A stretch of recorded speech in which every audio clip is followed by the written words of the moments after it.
Good morning. Welcome back. My today's topic is Did women have a revolution?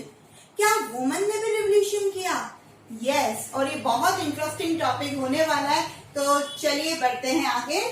Most women of the third estate did not have access to education.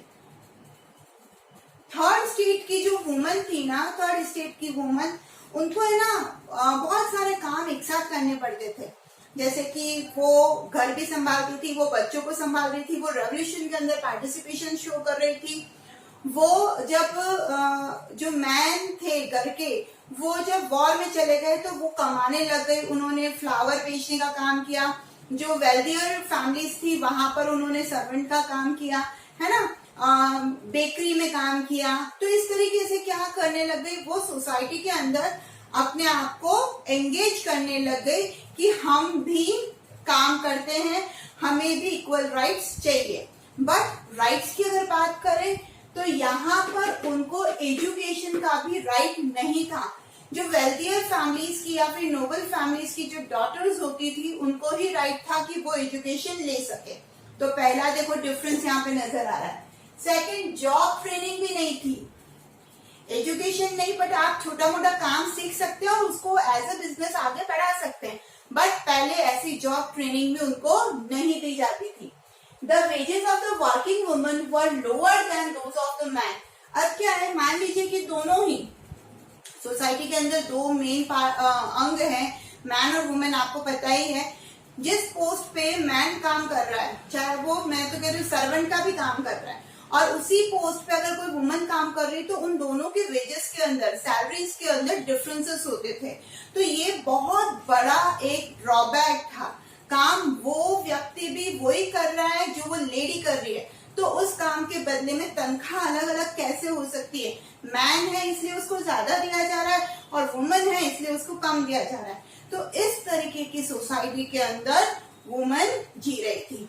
But कहीं ना कहीं एक stage पे आने के बाद woman को लगने लग गया कि नाउ व्हाट वी नीड, हमें क्या चाहिए और हमें कैसे जीना है, ये हमारा अधिकार है, हमें जीने दीजिए. और उन्होंने आवाज उठाना चालू करी. In order to voice their interest, अब उन्होंने शो करना चालू किया कि हमें ये करना पसंद है, हमें वो करना पसंद है, और उन्होंने आवाज उठानी भी चालू करी. Women started their own political clubs and newspapers. आपको तो पता ही है कि लुई 16 के खिलाफ जब नेशनल असेंबली बनी थी तो उसके अंदर सिर्फ मैन थे. जैकोबिन क्लब बना, उसके अंदर मैन थे, उनका ड्रेस कोड था, वुमन का कोई रोल नहीं था. तो वुमन ने ये सोचा कि अब ये लोग हमें अपने साथ नहीं रख रहे, तो हम अपना क्लब खुद बनाएंगे. तो वुमन ने क्या किया, अपना खुद का पॉलिटिकल क्लब बनाना चालू किया और न्यूज़पेपर भी निकाला. सबसे बड़ा स्टेप जो यहाँ की वुमन ने लिया वो ये कि खुद की पॉलिटिकल पार्टी बनाई, खुद के क्लब बनाया और खुद के न्यूज़पेपर निकालना चालू किया. About 60 women's club came up in the different cities. 60 ऐसे वुमेन के जो क्लब थे वो अलग अलग पार्ट में सिटीज में खुले. अब यहाँ पर कुछ क्लब जो थे वो काफी फेमस हुए और उनमें से एक क्लब था the society of revolutionary and republican women. ये one of the most famous club हुआ करता था जिसको बहुत सारी लेडीज ने ज्वाइन किया.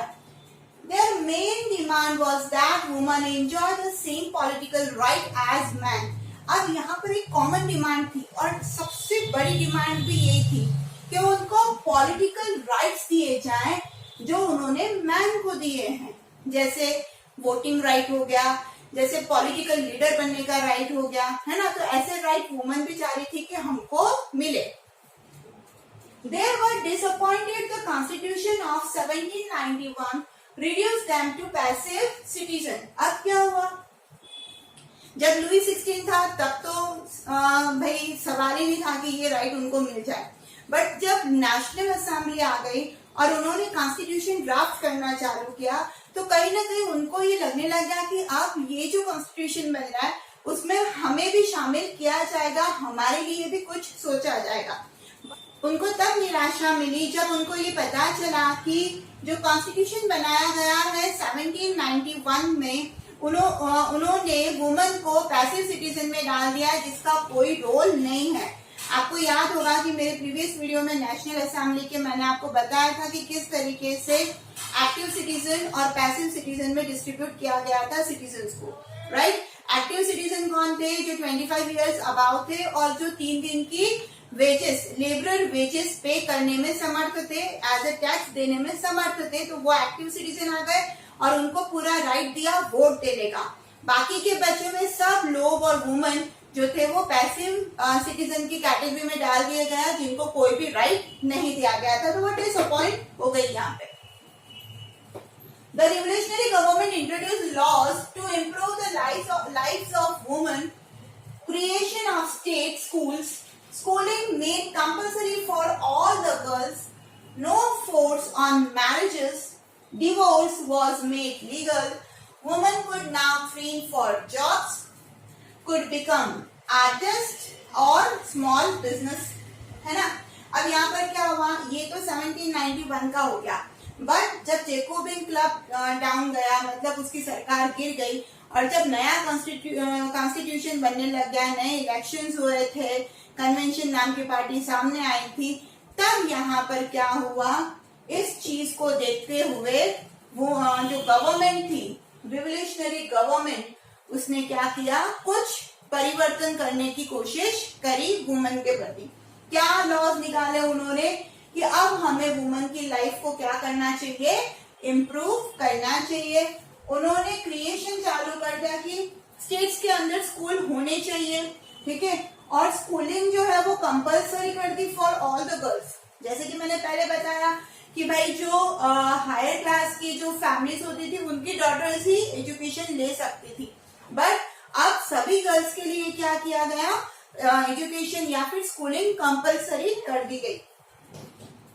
नो फोर्स ऑन मैरिजेस, भाई पिताजी ने जहाँ बोला वहीं पे शादी करनी है, तो इस तरीके का दबाव अब नहीं डाला जाएगा, मतलब लव मैरिज करना है तो love marriage, otherwise arrange. Divorce was made legal, divorce जो था वो लीगली घोषित कर दिया गया कि अगर किसी को प्रॉब्लम है, लाइक वुमन को प्रॉब्लम है, तो वो डिवोर्स कर सकती है। पहले ऐसा होता ही था, है ना, बट अब क्या हो गया, ये कॉमन प्रथा के अंदर डाल दिया गया। वुमेन कुड नाउ ट्रेन, अब उनको जॉब्स के लिए ट्रेनिंग प्रोवाइड करवाई जाने लग गई। वो आर्टिस्ट बन सकती थी, वो खुद का छोटा सा बिजनेस भी स्टार्ट कर सकती थी, ये परमिशन उनको रिवोल्यूशनरी गवर्नमेंट ने दी। अगर ना इतने बड़े पोर्शन के अंदर सिर्फ अगर रिवोल्यूशनरी डेवलपमेंट फॉर वुमेन आए, तो आपको ये छोटा सा पैराग्राफ याद रखना है, ठीक है। During the Ryan of terror, अब अपन बात कर रहे हैं राइन ऑफ टेरर, मतलब maximalism. The government order to closure of women's club and banning their political activities. हमने 1791 नेशनल असेंबली का तो देख लिया, बट जब जेकोबिन क्लब आया, है ना, और उसकी गवर्नमेंट आई, उसके लीडर आए, तो उस राइन को हमने राइन ऑफ टेरर बोल रखा, आपको पता है ना। भय इतना था कि उस समय को ही भयंकर समय बता के छोड़ दिया गया। अब उसने क्या किया, बैन लगा दिए, वुमेन ने जो क्लब खोले थे, है ना, तो उसके ऊपर पूरी तरीके से क्लोज करने के आदेश दे दिए कि बंद करो ये वुमेन क्लब वगैरह, आप अपना घर संभालो और आप कोई भी पॉलिटिकल एक्टिविटीज नहीं कर सकती, उस पर पूरी तरीके से बैन लगा दिया, जिसकी वजह से वुमेन जो थी वो काफी हताश हुई। The fight for vote was carried out during the late 19th and early 20th century.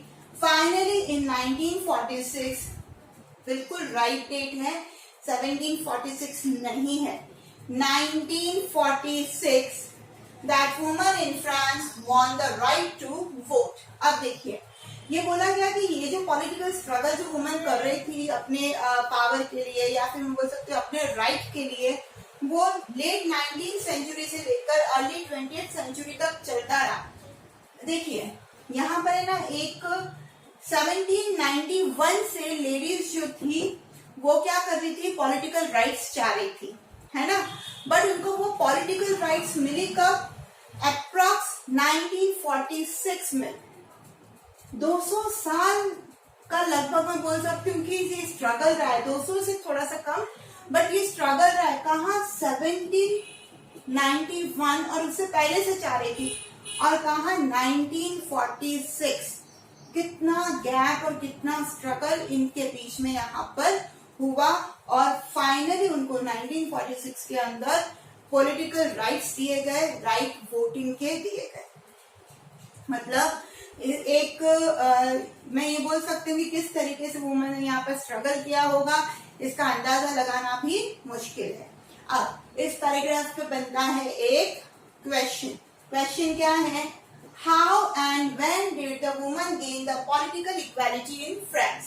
I repeat, how and when did the woman gain the political equality in France?